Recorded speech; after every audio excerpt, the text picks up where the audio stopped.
Welcome if you're new here. Welcome back if you've been with me before to our property here on the 8th concession. My name is Natalie. It's July. Why is it that the summer goes by so quickly? I can't believe it. Where did June go? Anyway, it's time for a garden tour because so much has changed in the garden. Now, we've had some unusual weather. We've had some really high heat waves, and then we've had torrential downpours where our whole backyard was flooded. So it's been hard to keep up with the garden. It always happens to me this time of year in July. I just lose control of the garden, and it kind of has to fend for itself. So to be honest, I haven't actually even been down in my garden for quite a while. I don't know how everything's doing. Have I lost half my crop? I do know I've been chasing rabbits out of there every now and then. Every few days I'm finding holes in the fence. Now we are planning on putting up a new fence around the garden, but I'm waiting to build the last 3 beds, which I've said for like, I don't know how many videos. But we do have the concrete blocks here now. It's kind of too late to plant in them for this year, but at least I'm going to get them done and have them ready for next year. And then we're going to get a new fence with hardware cloth instead of chicken wire around it so the rabbits can't just chew through it and have a free-for-all on my peas and who knows what else they've been eating down there. So we're going to start with the orchard because I have already harvested my sour cherries. I've had some sweet cherries. I have to admit I haven't harvested from the tree in over a week, so I'm not sure if they're done or whether I can still get some more delicious sweet cherries. And we'll look at the other fruit trees, we'll look at the berries, and then we'll go down to the vegetable garden. You can see that the peach and sweet cherry trees are still netted. I will leave the netting on the peach tree until I harvest them. If most of the sweet cherries are done, I can take that one off. I've taken the netting off the sour cherry because that one is finished. Oh, I just can't wait to see what's down there. Ah, I see some delicious peaches growing. Oh, I can't wait to have them. They are wonderful. This variety, which grows quite well here in southern Ontario, Zone 5B, is called Reliance. And so far, I've had really good luck with them, and we had quite a cold winter this past winter with a lot of snow, but it's doing fantastic, and it's going to give me a nice harvest of peaches again this year. Here is my sweet cherry, and I can see my neglect has cost me cherries. I can see under here. See if I can get out of the glare of the light. They're ripe, but they're also rotting on there because I didn't pick them in time. Shoot. I have to be more vigilant next year. But they were delicious and we got a nice crop. So I think what I'm going to do is I will take the netting off and let the birds have what's left of those cherries. This has been one of the most exciting things for me this year. This is the first year that I'm going to get some apples. This tree is called Gallerina. It's a Gala apple cross. So I've never had any apples off it. This is the first year. And see here, we have some nice apples coming. And some more up here. So 1, 2, oh, there's some over here. I'd say a dozen or so apples, which isn't bad.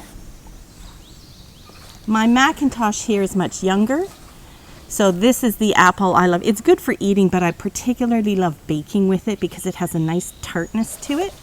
So it doesn't have anything on it this year. I did the same thing with the sour cherry that I'm going to do with the sweet cherry. When I was finished harvesting, I took the netting off and let the birds have whatever was left, and they've cleaned it up pretty good. And the last one in my orchard, it's hard to see against the spruce there, is a red Bartlett pear. It is also younger than most of the other trees. I'm hoping next year I get a crop. There were 2 blooms on it this year, which didn't amount to anything, which is fine. But I'm thinking next year might be the year for my first crop of pears as well. And the flower pots are looking lovely. My youngest daughter said that there were raspberries ready, and to be honest, I haven't been over here, but she's right, I think, there's even some we can pick.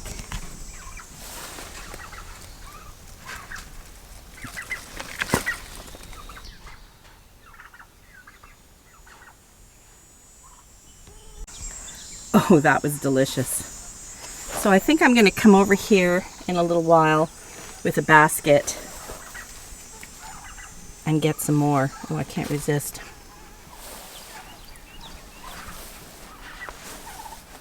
For the fact that the rabbits,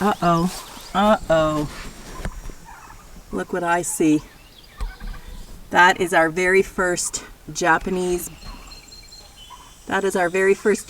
beetle of the season. Oh, that means I have to go on patrol every day to get rid of them. Oh, I see another one there. I think I have to do that sooner rather than later. Here are the Jerusalem artichokes I told you were growing up in this bed. And I just wondered if anybody has ever eaten the tubers on them before and how you prepare them. Because they, no matter how many times I pull them, they end up in this raspberry bed. So I might as well try and enjoy them. Oh, look at all the dragonflies. Good, eat those mosquitoes.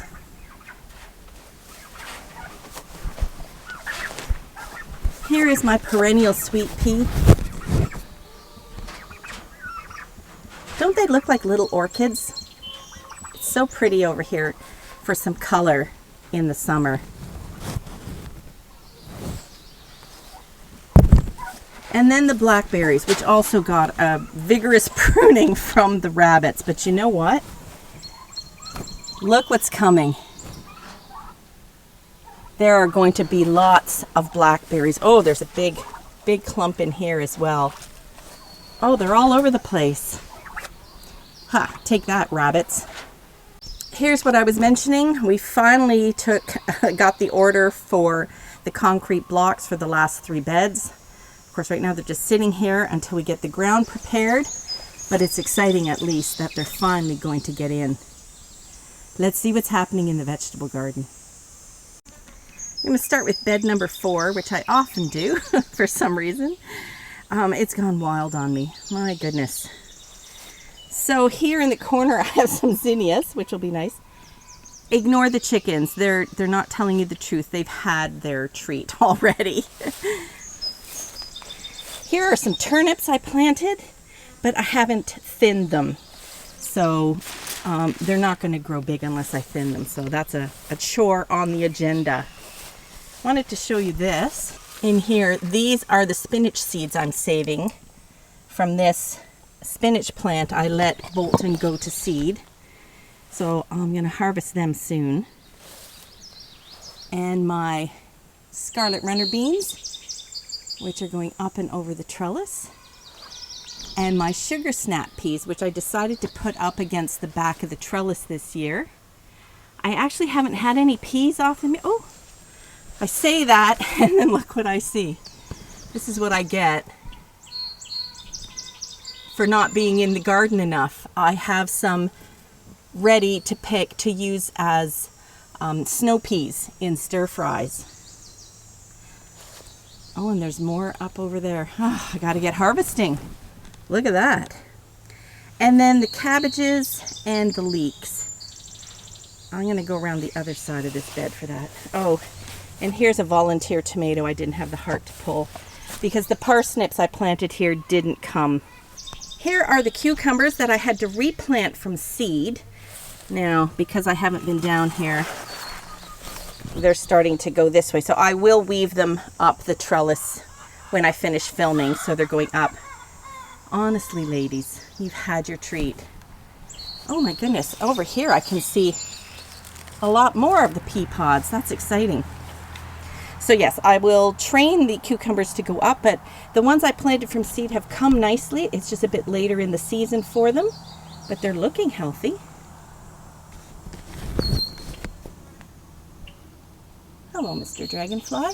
Please eat all the mosquitoes because they're really bad this year. I harvested 2 of them. We had coleslaw, we had rice and cabbage. I believe I have already done those recipes on my channel. I'll try and remember to leave a link to them. So I have, I think, 4 or 5 cabbages left. They're looking good. I don't know if you can see with the camera. Got a nice big head here. A little one there. I'll let that grow. I think that one's a pretty good size too. The leeks, they're doing great. Getting thick stems. Let's see if I can get down here so you can see. See? Already a good size. I chop them and freeze them for soups. So they're looking great. And the zinnias I planted from seed are bringing in some color and pollinators to the garden. So pretty.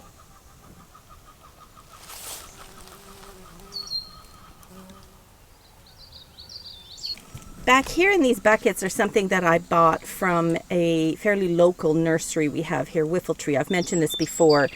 I get a gift certificate each year from my mother-in-law and I get to go shopping. These are actually purple asparagus. So I've put them in these bigger pots here. They came as bare roots. But again, I don't have the bed built. But the asparagus is something that I can at least plant as soon as the beds are built. I don't have to wait till spring. They sprouted and they're doing well. This one and this one. This one has a small one, but it is still growing. So I'm excited to try purple asparagus. They're supposed to be milder than the green, but they apparently when you cook them, they turn green anyway.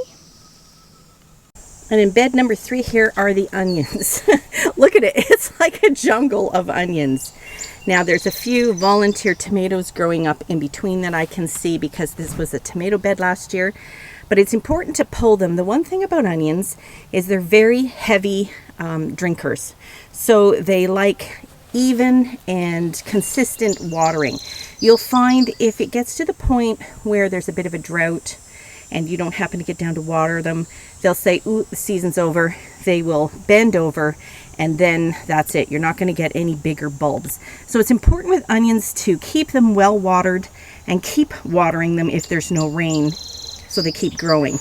Which reminds me, when I'm finished filming, I am going to give this garden a good drink because we're in for, I think, 31, 32 degrees Celsius. I think with the Humidex, it's closing in on 40. So that's going to be pretty warm for them. So I'm going to make sure they're well watered so they grow a little bit longer. Another one, another plant, pea plant on this side of the same trellis. And again, the cucumbers I had to restart from seed, but they're doing okay. I think we'll get a nice crop. I just have to also weave these up, the trellis. And my scarlet runner beans, but I really like these. Look at these.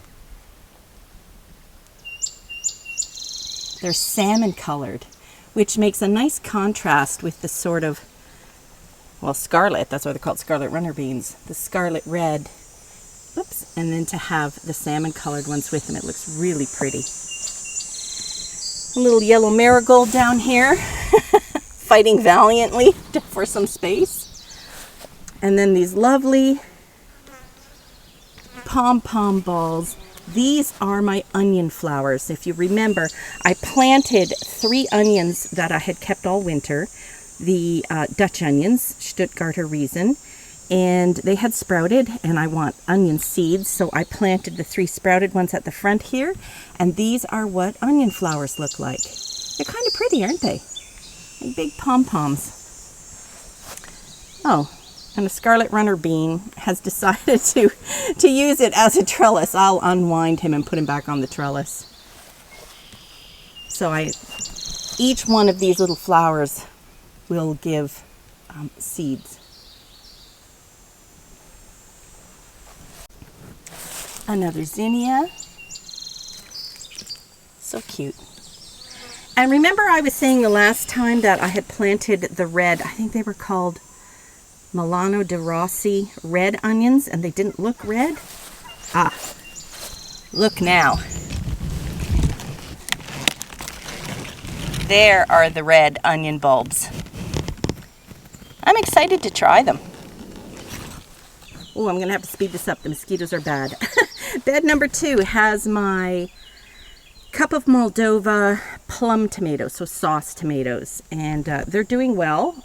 Down at the bottom though, with all that heavy rain, you can see we have, it's either blight or leaf spot, but it's not so bad that I won't get a crop, and that's all that matters. And I can see we've got little tomatoes forming already. Oops, move that. We've got little tomatoes forming already, so I think even with the blight or leaf spot, it'll be fine. My lettuce here at the front has all gone to seed, and as I mentioned, I haven't been down in the garden enough. We've just been so busy this year, and then the weather didn't cooperate, but I need to plant more lettuce. These are going to flower, which is fine. I need lettuce seed for next year, but I don't have any lettuce to eat, so I need to plant some more. Down here is my celery root. It looks a lot like celery. Let's see if I can show. But instead of getting the big stalks like regular celery, it is going to create a root, something like a beet. It's round like a beet. Kind of ugly looking, but delicious in soups. So I have maybe 1, 2, 3, 4, 5, 6, 7 or 8, which is amazing. That's more than enough for me for the year. And then around the rest of here is regular celery, so celery stalks. You can see the difference. Stalks are growing nice and big. They're doing really well. I'll eat some of those fresh, and the rest I will chop up and freeze, again, for chicken noodle soup and pot pies and things. Here at the back of bed number 2 are a story of 2 grapes. So I mentioned in the last video that I bought these again from Whiffletree with my gift certificate, and the one grape, the Himrod, which produces a green seedless grape. Let's put him in there. Geez, it's already growing so well that that little trellis is too short for it, so I'm going to have to think about what else to do there. It is doing fantastic. Look at it. Healthy, green, climbing, growing. And then the Vanessa, which I planted, and it just died. That's all that's left of that. I was hoping maybe the root would come back, but no, nothing. I'm afraid the Vanessa is no more. Such a contrast between the two. And this side of bed number 2 is more celery along the edge, some more pretty zinnias, my cup of Moldova, and here at the back of the trellis, this monstrosity here is the Matt's wild cherry tomato, and it is wild. I'm actually going to come in here and probably just prune off these ones that are growing down and just encourage it to grow up, but it's going to have to compete for space with the birdhouse gourd, which is reached the middle of the trellis. It'll soon be down the other side. That thing is crazy, but it's very healthy. Oh, it's trying to take over the trellis, so I'm going to have to do some work and keep it on that side, because I want to leave room here for my loofahs, and they're doing really well. I think loofahs I had to replant from seed too. Yes, I think one of them survived and the cold snap we had, and it's doing really well. And then the others I replanted from seed, and you know, they've almost caught up. I wonder sometimes if I shouldn't just not bother starting them indoors. Here's some more of my scarlet runner beans, again the salmon ones and the scarlet ones, so pretty. And more zinnias for your viewing pleasure. Bed number 1's trellis is the same. Scarlet runner beans at the front.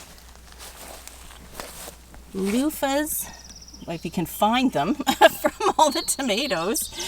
Where are the loofahs? Well, this is a loofah leaf, and these are loofahs. So they are growing somehow. Oh, here's one. It made it out of the jungle to catch the sun. I have some volunteer parsley here that seeded itself from last year, and some volunteer dill. And again, I'm going to trim back this Matt's wild cherry tomato, the ones that are growing out, and just let the ones grow up. So this bed has my slicing tomatoes. At the back here in the square ones are the Peron sprayless, which those of you who've been following me know I've had decent luck with them, even though they do get blight / leaf spot. And then I had a new variety here, Pollock, an heirloom variety. These are all heirloom varieties because if I like them, I want to be able to save the seeds. It's doing okay. And then the rest of these in the middle are the one I wanted to try, the subarctic plenty, which is supposed to set fruit and be done in 40 days. I have to look to see when I planted them, when those 40 days are up. You can see this little guy is struggling with disease. I was hoping the subarctic plenty could outrun the blight / leaf spot, but with the humid weather and the rain we had, this particular plant is struggling. Some of the other ones are doing better, but this one is not happy. It has set tomatoes though, and we'll just see if it can hang on long enough for them to grow and ripen, which is the criteria we use here on the 8th concession. We don't need beautiful tomato plants, we just need them to have enough time to set fruit. I did plant some more lettuce seeds over here because they'd be in the shade of the tomatoes, but the darn rabbits got in, and you can see they ate all in here. Now it's growing back again, but those rabbits. Back here we have two very healthy looking zucchinis. The one closest to me is a yellow zucchini or golden zucchini, and the one farther away with the different kind of leaf, that is a Romanesco. Oh my lord. I obviously haven't been down here to pick them. Oh my goodness, when did that happen? Oh no! Look at this! Oh, I wanted to pick them small for frying, but it looks like I've got big ones for baking already. Oh my goodness. 1, 2, 3 Romanesco and 3, 4 yellow. Oh my goodness. Yeah, I can't leave those things alone. They are... I have to be down here more often, at least for the zucchinis, because they're getting out of control here. Oh my goodness, but the yellow ones look really good, don't they? Oh, who knew? Let's take a look at the tomatoes from this side. And then, of course, I have my garlic along here. I think the garlic is ready to harvest. I should put that on my to-do list. I think I read somewhere that if you have 3 leaves die and fall off, that is when it's ready to go. So I've got 1, 2, well, maybe a bit longer. Maybe they need a bit longer. Well, actually, I think this one has 1, 2, and this one is dying. It's close. So here are the subarctic plenty that are doing a bit better with the blight. And look, we've got some nice sized tomatoes in there.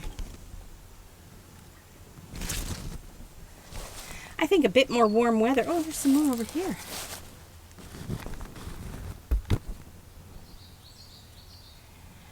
So they're coming along. They are definitely farther ahead than the Pollock, which also has some baby tomatoes here. And certainly farther along than the Peron sprayless. But that's kind of good, then I'll have tomatoes for a longer season. The self-seeded dill here, which I didn't get to, so it's gone to seed, so that's fine. I'll collect some seed. I think there are some smaller ones in here that I can still use to pickle my cucumbers when they're ready. If the rabbit that keeps hiding about in here hasn't eaten them all. And here at the front are cherry tomatoes, the Tidy Treat cherry tomatoes. And they're looking super. Back here is bed number 5, and this one has had some struggles. So I planted, if you recall, those of you who've been watching, I planted peppers down the middle. I planted yellow peas at the back because I want to make some yellow pea soup. And I planted beets here and 2 pumpkins back there. Well, the pumpkins look like they're doing fine. I'll see if there's any pumpkins on them in a minute. You can see I've had to resort to some cloth over the beets because the rabbit was getting in right here and just helping itself to some fresh, tender, oh my goodness, ladies, just helping themselves to tender beet shoots. So I'm just going to pull this back. Well, I've protected them. Oh yeah. Oh, we're finally getting some. They're quite late this year because of the rabbits. The yellow peas, it's hard to see with all the weeds, but the yellow peas are doing great. Now, I didn't put my trellises that I made with the upside down tomato cages. I love those. I didn't put them in because it said they were self-supporting. Now, when they're this short, I believe them, but these ones have grown up to here. Now, they are hanging on to each other, but I kind of wish now that I had put the trellises in. They've got a lot of white flowers. But back here, the rabbit was having a field day with them and ate the plants back there. But still, I think I've got a good crop of them. I'm just going to look here to see if there are any pumpkins actually growing. Certainly we have flowers.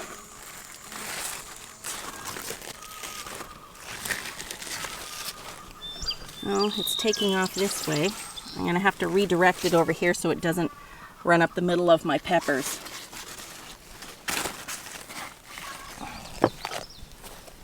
I don't see any pumpkins on them yet, but the plants look healthy, so that's good. Now, as for the peppers, the plants are doing great. I don't see a lot of peppers on them. Hopefully they're going to flower soon. I thought there were some peppers. I wonder if the rabbits ate them. Oh, there's one hiding in here. I think those are the Hungarian hot wax. Well, I've wired up the fence again, so I'm hoping. Well, there's a lot of flowers in here. So I'm hoping the peppers come soon. This one at the front is a royal black pepper. The plants look healthy. I don't see a lot of peppers on them though. And the ones that did have peppers, I think, were eaten by the rabbits. And last but not least, I have my fiber pots full of potatoes. Can you see them among the weeds? If you do, you win a prize. Because it's hard to tell. If it wasn't for the colored bags, I wouldn't know where they are. I meant to add more soil in here. I'm hoping maybe I can still do that, so that they set a lot of potatoes. The plants have flowered, and I think they're starting to die back a bit. So I guess I'll be seeing what sort of harvest I get from them soon. They've pretty much had to fend for themselves. Well, that's it. That's the garden tour. Some surprises, some not surprises. I have some harvesting of zucchini to do, and I guess some zucchini bread to make. Other than that, it's been a bit neglected. It's had to fend for itself. The rain, I've watered it a couple of times, but the rain has, nicely moistened the soil. Seems to be doing okay. I'm going to get some sort of harvest, but a lot can happen between now and then. But for now, the mosquitoes are bad down here. We have very humid weather, and they're a pain. So I am going to end this tour here. I really hope that your garden's doing okay. Let me know in the comments, how is your garden doing? Do you have a crop that is maybe struggling this year? I know my pumpkins aren't doing well this year. The rest of the stuff, not too bad. Do you also have rabbit pressure? Yeah, they've been really bad this year as well. Oh well, I still think I'm going to get a lot of delicious food coming out of my garden, my orchard, and my berry bushes, and that makes me really happy. Bye for now.